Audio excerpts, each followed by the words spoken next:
Hi friends, మీ వెంసీస్ veg వేదాకి మరొకసారి సుస్వాగతం. ఇదేదో అల్లాటప్ప ఊరగాయ అనుకోకండి. పొరపాటున ఏ కవి పంటి కిందో పడితే ఆపకుండా అర్ధగంట సేపు ఆట వెలిదిలో ఆశువుగా పద్యం చెప్పాల్సిందే. అంత బ్రహ్మాండంగా ఉంటుంది ఈ ఊరగాయ. యూట్యూబ్ హిస్టరీలో ఇది మొట్టమొదటి ప్రయత్నం కావచ్చు. కాస్త ఓపిక చేసుకుని ఏమాత్రం స్కిప్ చేయకుండా వీడియో చివరి వరకు చూడండి. ఒక్కసారి కనుక రుచి చూస్తే మళ్ళీ మళ్ళీ తినాలనిపించేలా, ఏడాది కాలమైనా సరే రుచిలో ఏమాత్రం తేడా రాని పులిహోర గోరి చిక్కుడుకాయ. మరింకెందుకు ఆలస్యం, కావలసిన పదార్థాలు తయారు చేసే విధానాన్ని చూసేద్దాం. ముందుగా 100 గ్రాముల నానబెట్టుకున్న చింతపండు, ఘుమఘుమలాడిపోయే స్వచ్ఛమైన నువ్వుల నూనె, సుమారు 250 గ్రాములున్న గోరుచిక్కుళ్ళు, తాలింపు దినుసులు, చిటికెడు పసుపు, అలాగే ఇంగువ, 1 స్పూను మెంతులు, వెల్లుల్లి రెబ్బలు మీ మనసుకు నచ్చినన్ని తీసుకోండి. సుమారు 100 గ్రాముల ఆవపిండి, అంతే పరిమాణంలో ఉప్పు, అలాగే పచ్చికారం.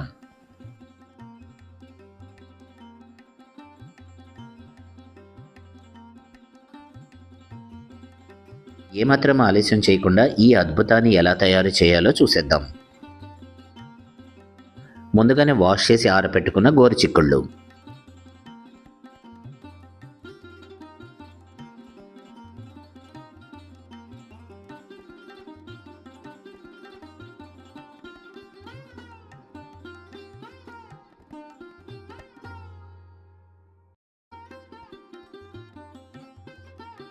ముందుగా వీటి ఎడ్జెస్ని కట్ చేసుకుందాం.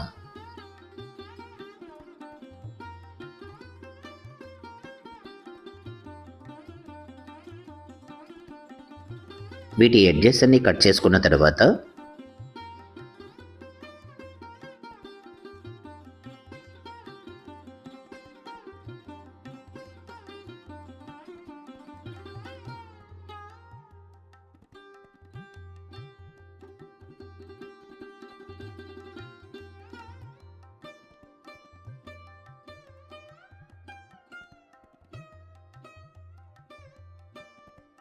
ఈ గోరుచిక్కులను 2 లేదా 3 సమభాగాలుగా కట్ చేసుకుందాం.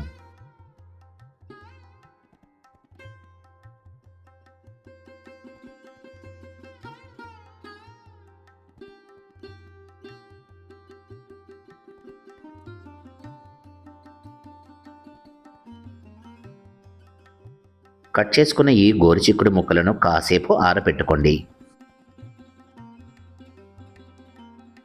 తర్వాత కడాయి వేడెక్కిన తర్వాత కొద్దిగా ఆయిల్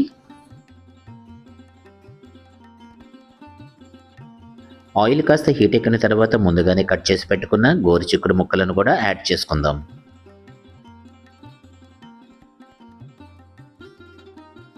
మీడియం ఫ్లేమ్ మీద ఈ గోరుచిక్కుడు ముక్కలన్నింటినీ షాలో ఫ్రై చేసుకోండి.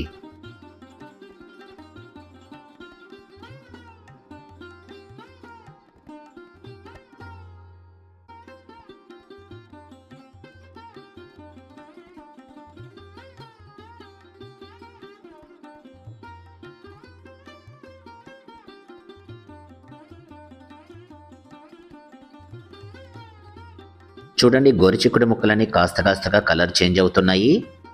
ఈ టెక్స్చర్ వస్తే సరిపోతుంది. ఈ గోరుచిక్కుడు ముక్కలని సెపరేట్ చేసుకుందాం.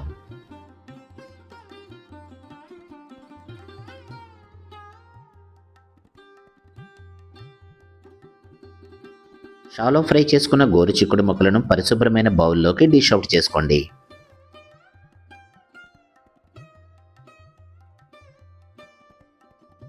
వీటిని బాగా చల్లార్చుకుందాం. ఇప్పుడు అదే ప్యాన్లోకి ముందుగానే తయారు చేసి పెట్టుకున్న చింతపండు గుజ్జు, ఈ చింతపండు గుజ్జుకి కొద్దిగా పసుపు, చిటికెడు ఇంగువ, మరింత రుచి కోసం కొద్దిగా బెల్లం ముక్క.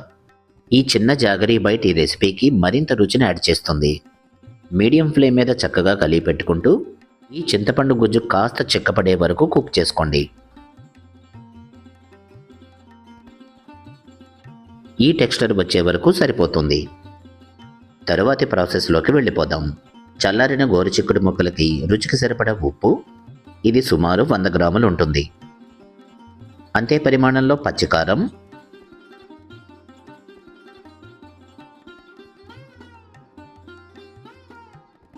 అలాగే ఆవపిండి, వెల్లుల్లి రెబ్బలు,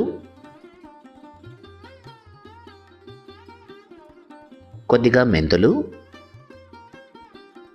తయారు చేసుకున్న చింతపండు గుజ్జు,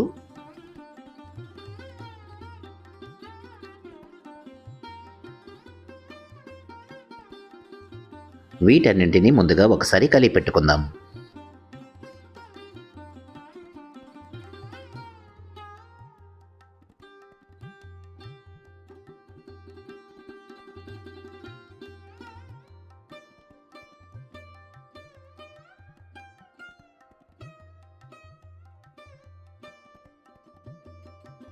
ఈ పులిహోర గోరుచిక్కుడుకాయ మరింత రుచిగా రావాలంటే కమ్మని తాలింపును కూడా దట్టించేయాల్సిందే. కడాయి వేడెక్కిన తర్వాత కమ్మని నువ్వుల నూనె, ఆయిల్ హీట్ ఎక్కిన తర్వాత తాలింపు దినుసులు, అలాగే క్రష్ చేసుకున్న గార్లిక్, కాస్త కమ్మని కరివేపాకు. ఈ తాలింపు దినుసులని కాస్త గోల్డెన్ బ్రౌన్ కలర్లోకి వచ్చిన తర్వాత మరింత రుచి కోసం చిటికెడు ఇంగువ, కొద్దిగా పసుపు. లో ఫ్లేమ్ మీద కాసేపు ఫ్రై చేసుకుందాం.